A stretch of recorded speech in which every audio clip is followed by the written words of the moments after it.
Tecnologia, entretenimento, internet, mídias digitais. Papo de Futuro.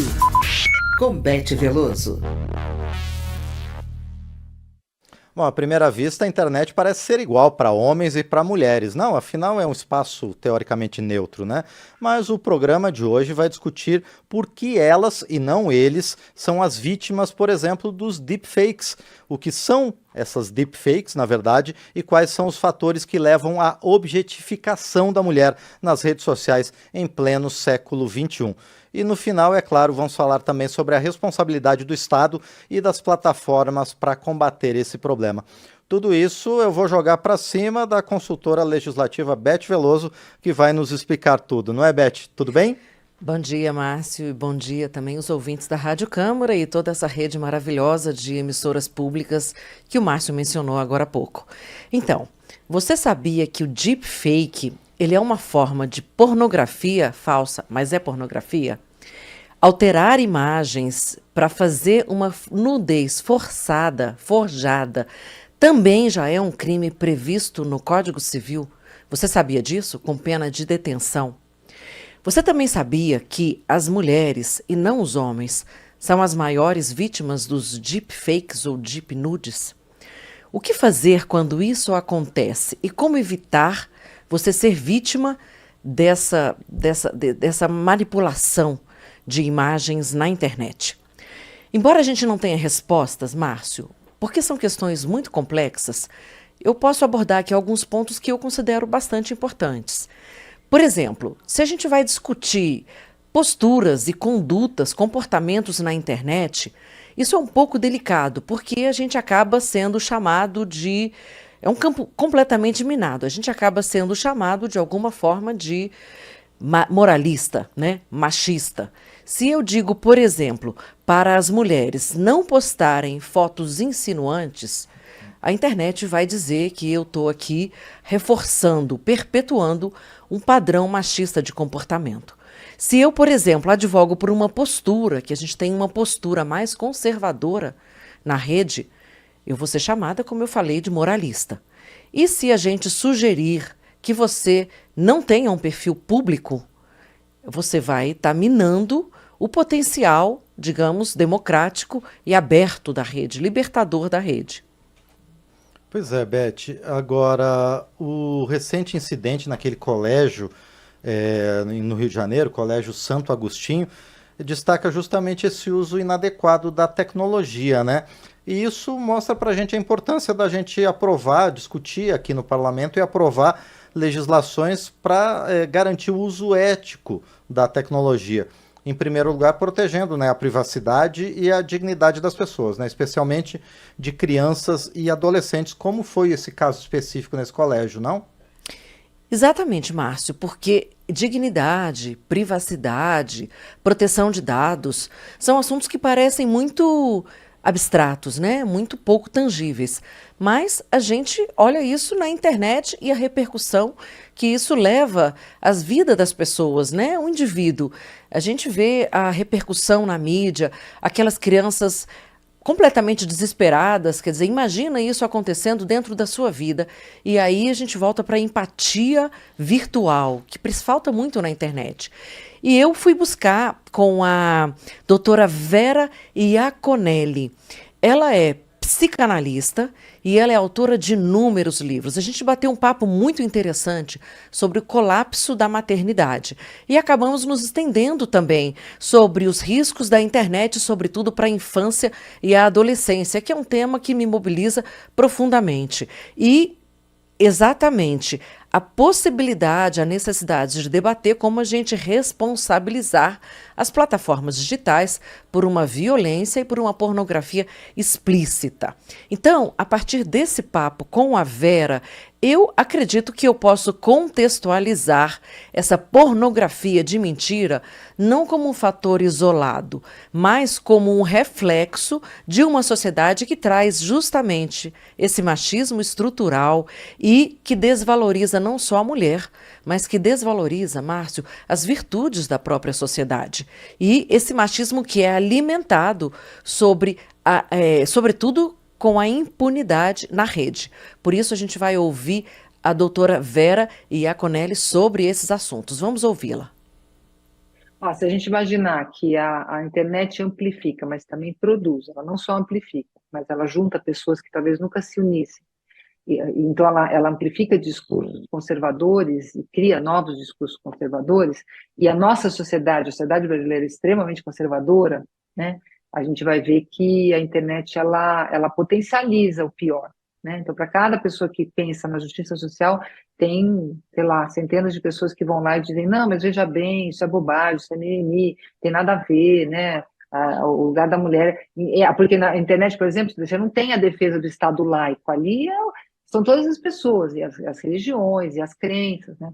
Então, potencializa, que a gente tem um discurso extremamente conservador e uma violência muito grande. Fora as bolhas mais progressistas, mais preocupadas com a justiça social. Então, por isso que a internet, inclusive, tem que ser regulada, né? Porque ela acaba propagando o nosso pior, e ali ninguém se responsabiliza por nada. Eu posso falar qualquer coisa, você fala outra coisa, eu ponho um nome que nem é o meu nome, eu falo anonimamente, tem fake news o tempo todo, né? Então, ali a gente tem um risco perene, né, que a gente tem que observar. E as crianças estão na internet, né? Elas têm acesso, quer queira, quer não, elas têm acesso a tudo, pornografia, violência. Infelizmente, a gente ainda não conseguiu regular o acesso dessa próxima geração a esse tipo de coisa danosa, né, nociva. Mas, Beth, o que faz as pessoas se sentirem tão atraídas por esse ambiente tão nocivo, tão viciante? É o que você havia comentado numa conversa nossa anterior, a questão que envolve marketing comportamental, é isso? Então, Márcio, exatamente. Nem cocaína, nem bebidas. A droga da modernidade agora é a própria internet. Por quê? Porque ela afeta profundamente as nossas emoções. E principalmente as mulheres, nós somos mais movidas às emoções. Portanto, a gente vai ouvir de novo a doutora Vera Iaconelli exatamente sobre qual é a vulnerabilidade das mulheres dentro desse ambiente virtual. Vamos ouvi-la. A relação com a internet, ela é aditiva e ela é feita para ser aditiva. Ela é mais viciante do que cigarro, cocaína. Isso já tem estudos que mostram, né? A relação com a internet é mais aditiva e mais difícil de romper, porque as relações sociais estão colocadas lá, do que todas as drogas que já foram criadas até hoje. As mulheres estão mais expostas a isso, porque as mulheres lidam mais com as questões emocionais, porque elas se preocupam em saber como faz, como deixa de fazer, no universo do cuidado com os filhos, por exemplo, né? Elas estão sempre mais vigiadas nesse lugar. Sim, as mulheres estão mais suscetíveis, e estudos mostram que para as meninas a internet é mais nociva. Bom, Beth, a internet se estrutura, então, nesse sentido, na maldade e no conteúdo apelativo, abusivo, para atrair essa audiência virtual. Isso soa muito como esses programas sensacionalistas da TV, não é? Então, Márcio, a gente costuma colocar muito o foco só na internet. Inclusive, um colega meu comentou comigo isso. Você coloca só na internet. E a programação televisiva, que inclusive é regulada pela Constituição e tem uma série de responsabilidades que a gente vê que não estão sendo cumpridas e não estão devidamente regulamentadas, né? Função educativa, informativa, o aspecto cultural, a produção local, a regionalização do próprio conteúdo, e o que a gente vê, na verdade, são programas, às vezes, completamente sensacionalistas e que deprimem muito esse público. Então, a gente realmente tem que pensar que as plataformas, pelo menos no que a gente está pensando aqui, juntamente com a televisão, precisam ser chamadas a essa responsabilidade desse conteúdo completamente sensacionalista. Inclusive, o deepfake, como a gente colocou, é uma prática criminosa. E se as plataformas não impulsionassem esse conteúdo, e esse é o ponto fundamental, ele não teria tanta repercussão. E a doutora Vera também trata disso. Vamos ouvi-la. Por enquanto, a lei da internet é a lei do like. E a lei do like é a lei do que for mais escatológico, mais violento, mais disruptivo. Ou seja, ela não se pauta pelas boas ações e pela educação, ela não se pauta por transmitir as notícias mais checadas, ela se pauta pelo contrário, pelo fake, né? Então, sem regulação, ela é uma ferramenta sendo usada da pior maneira possível, mas ela sendo usada de um jeito regulado, ela pode alcançar, e muitas vezes ela alcança essas metas que que você está dizendo, por exemplo, educação à distância para pessoas que não teriam acesso em outros estados, comunidades que se juntam para lutar contra o racismo, mulheres que se juntam para falar de violência doméstica, é maravilhoso. Pessoas que vão aprendendo sobre cidadania na internet, isso tudo existe. Só que ela não foi feita para isso, ela foi feita para likes, ela foi feita para dar dinheiro para as plataformas. Então, se o Estado não entra e não regula, ela vai ser um instrumento maravilhoso usado para o pior. O que a gente tem é que tentar depurar isso daí e não ser refém da internet, usá-la a nosso favor. Para terminar, Márcio, a gente lembra que o Código Civil proíbe o uso de imagens e fotos, vídeos, com o objetivo de incluir pessoas em cenas de nudez ou registros íntimos. Há projetos de lei aqui também em tramitação para criminalizar o deepfake, proibindo inclusive o uso da inteligência artificial com essa finalidade.